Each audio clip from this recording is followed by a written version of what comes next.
Hey guys, welcome back to another F1 Fantasy video, and in today's video I'm going to be talking about the chips to use in Austria because it's a big one, what teams to choose. I'm then going to be talking about the team I've chosen, then I'll quickly go through the bad drivers you want to steer clear of, and then I'll show you my league and how well I'm doing in that, including just the global league. And hey, make sure to like and subscribe, join my Discord, follow my Twitter. And hey, let's get straight into it. First off, I believe there are two chips that you could use in Austria purely because of the sprint race weekend. Now, you've obviously got extra DRS. Now, that means whenever you get the normal times 2, you get 3 times. So realistically, you're going to want to be using it on Verstappen, but realistically, this would be a decent time to use it. I still wouldn't say it's the best time to use it because there's no penalties, and that's when you really want to use it. But it's still a good option to use for this weekend because you could get a lot of points from the weekend as a whole. The next chip I would be using, and this is the chip I will be using myself, is the Limitless. So, the reason Limitless is going to be so crucial this weekend is because, of course, like I said, the sprint race weekend, you get more points than you usually get. And if you've got a bad team, you're really going to be hindered. So, here are the Limitless teams I believe you could use if you want to use Limitless as well. So, first up, you have Verstappen, Perez, Alonso, Hamilton, Russell, Red Bull, and Mercedes. Now, this team, obviously, of course, because of Mercedes' pace, is the team I would preferably go for. It's a bit risky because you're very relying on Red Bull and Mercedes just to get 1, 2, 3, and 4. Of course, Alonso could throw a mix into that, and that's why you got him as well. But realistically, you should be getting more points than the Ferraris and the Aston Martins with the constructor, and that's why I've chosen them. Then the next team you could choose, though, is Verstappen, Perez, Alonso, Hamilton, Russell, again, but with Ferrari instead. And this is purely because, just in case you don't want to put all your eggs in one basket, if Mercedes have one of their drivers go out, you'll get a minus on your driver, and your constructors will be hindered as well. So that is also why you want to be careful of going just double whammy on both Red Bull and Mercedes. But then also, this is why option 3 is another great option, and an option that I think is close second, and I still haven't made my mind up whether it's going to be first or second, which is the same team, but replacing Russell with Leclerc. And again, like I said, this is all just to make sure that if something goes wrong with Mercedes, you do not get hindered too much. And it's just making sure that you get the maximum amount of points from this weekend. And again, it's the same team you could have again if you want to go full for Ferrari. Is Leclerc instead of Russell and Ferrari instead of Mercedes. And I believe those are the best teams you could pick for Limitless this race weekend.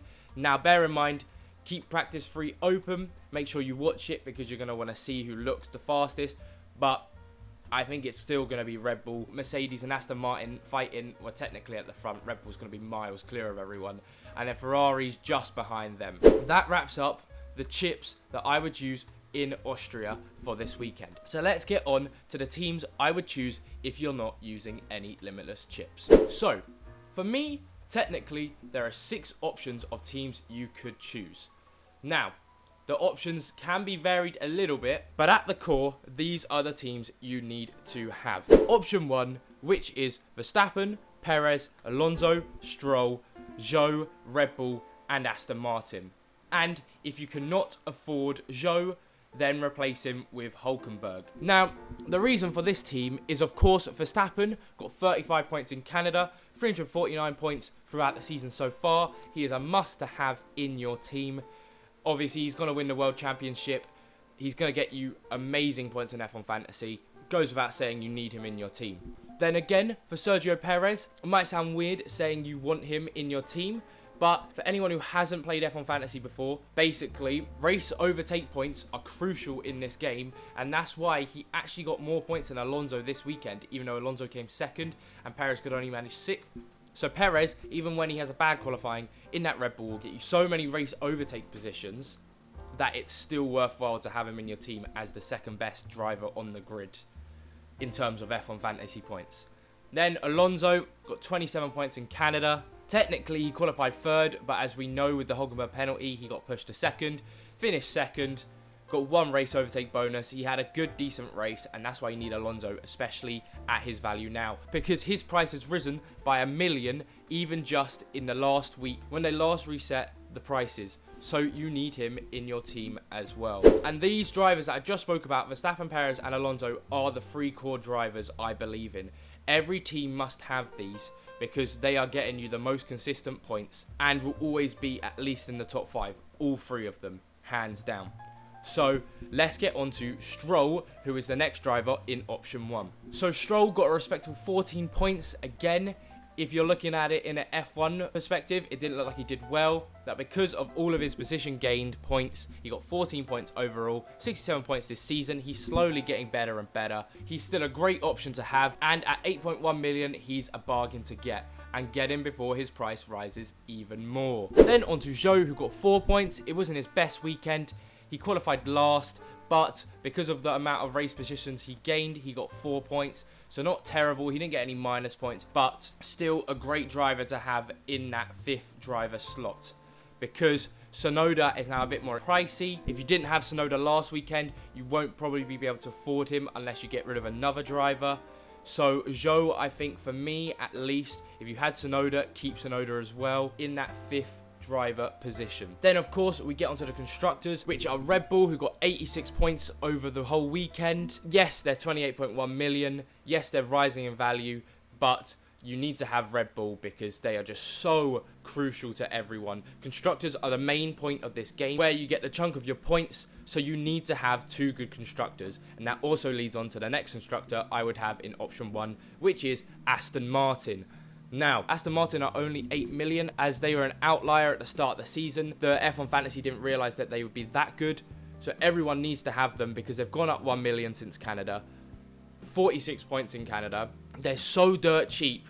And Mercedes and Ferrari don't get you much more points, or half the time get you less. So there is no reason to get them when Aston Martin is still so cheap and getting you the same amount of points. I would say they are non-negotiable as constructors at the minute. You cannot have any other 2 constructor unless you're using a Limitless. Then we get on to option 2, which is very similar. It's just Verstappen, Perez, Alonso, Tsunoda, Stroll, Red Bull and Aston Martin. I actually spoke about this team in option 1, so I won't speak about them again.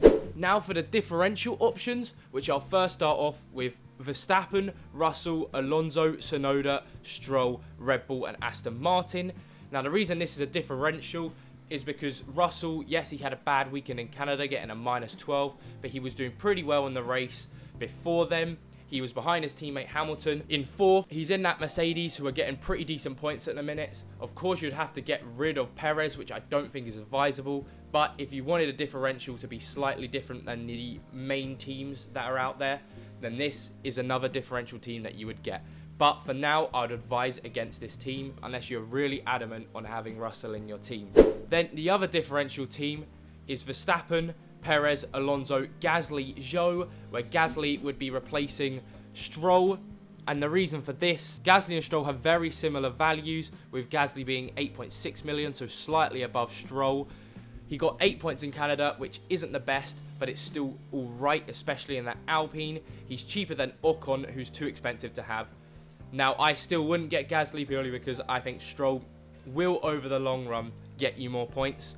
But Gasly is still a very good driver to have if you want a differential.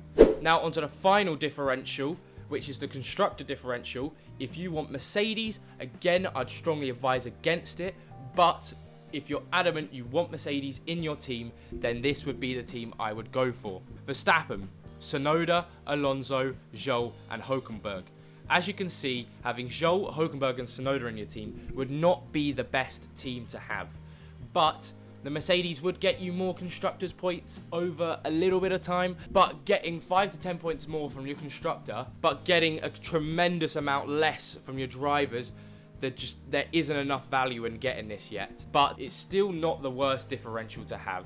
And then the last team I want to talk about is a team for anyone who's just started F1 Fantasy a bit late, or maybe you've had a bad start to the season and your drivers and teams aren't as valued as highly as others, because a lot of these teams now are valued at 104 million plus. So for a team that is slightly less valued, for anyone who needs help, this is the team I would go for. And it's Verstappen, Perez, Alonso, Zhou, Hülkenberg, with Red Bull and Aston Martin. So basically, I would get rid of Stroll and bring in Hülkenberg, which would save you about 4 to 5 million in team costs. And maybe if you just started, this would be the team I'd get, because Hulkenberg is still a good option. As you can see from Canada, he didn't have the best race because we all know he qualified well, but realistically in F1 Fantasy you need to hold your position or get those race overtake bonuses. But he's so cheap, and if you really need a team, a low budget, and you can't afford the other teams, this would be the team I'd go for. So that covers all of the teams that are viable for the Austrian Grand Prix. Now I'll quickly go over the drivers and constructors that I haven't talked about and why you should not use them. So Ferrari, unless you're using Limitless and you want to go for Ferrari, they're too expensive, not getting you enough points. Hamilton, he's getting you enough points, he's just too expensive. And you'd have to get rid of Verstappen to bring him in. Not worth it. Same with Leclerc. Sainz, it's Perez versus Sainz. Perez wins that every day of the week. He's too expensive for what he's getting you. Ocon, again, he gets into the Stroll and Gasly conversation. And if you're paying 2 million more, he's actually getting you less points than both of them. So again, it's not worth bringing in Ocon. Magnussen, again, too expensive for what he brings to the table. Not enough points. Bottas, same thing as Magnussen. Not enough points, too expensive. Considering Zhou, Tsunoda, Hulkenberg are way cheaper and better drivers to have in your team. Norris and Piastri, again, too expensive. Especially when at McLaren's dog. Not enough points for the price you're putting on them. Then Albon, yes, he's actually a bit of a weird one because his price has now risen 1 million. I would have brought him in if he was still around 5 million, but now he's around 6 million. I don't think he'll be having races like he had in Canada every race weekend, so he's not worth 6 million. De Vries, of course, he crashes out, gets too many DNFs. Not enough points, even for his low value. He'll just get you minuses at this point. And then Sargent, again, he gets too many DNFs. He's always in 20th. He's not worth having as well. And then for the rest of the constructors, Alpine, too expensive for what you get. Alfa Romeo, yes, they're cheap, but they don't give you enough points. They're over 200 points behind Aston Martin. McLaren, the same, too expensive and not enough points. Haas, not enough points. AlphaTauri, not enough points. And Williams, they're in the negative, so they don't even have points yet.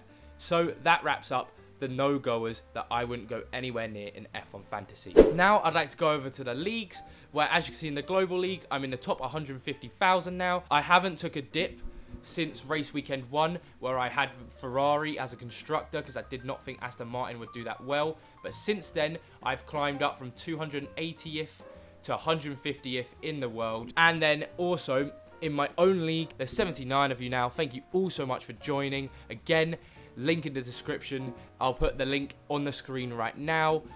Let's get to 100, baby. And I'll give a shout out to the top 5 right now.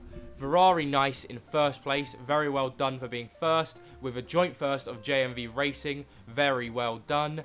Benji's F1 team, again, good job. Deep F1 team, well done. And then Valkyr RT, very well done as well. Let's hope you all can keep in that top 5. And of course, Not Ellen, well done. You're nearly in the top 5, my dude. So carry on.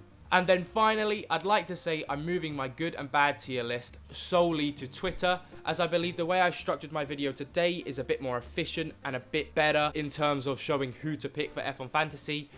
So that list will be on Twitter. If you want to see that, go over to my Twitter to see who I put in my good and bad tier list.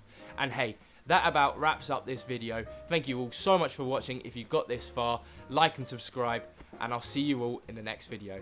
Bye.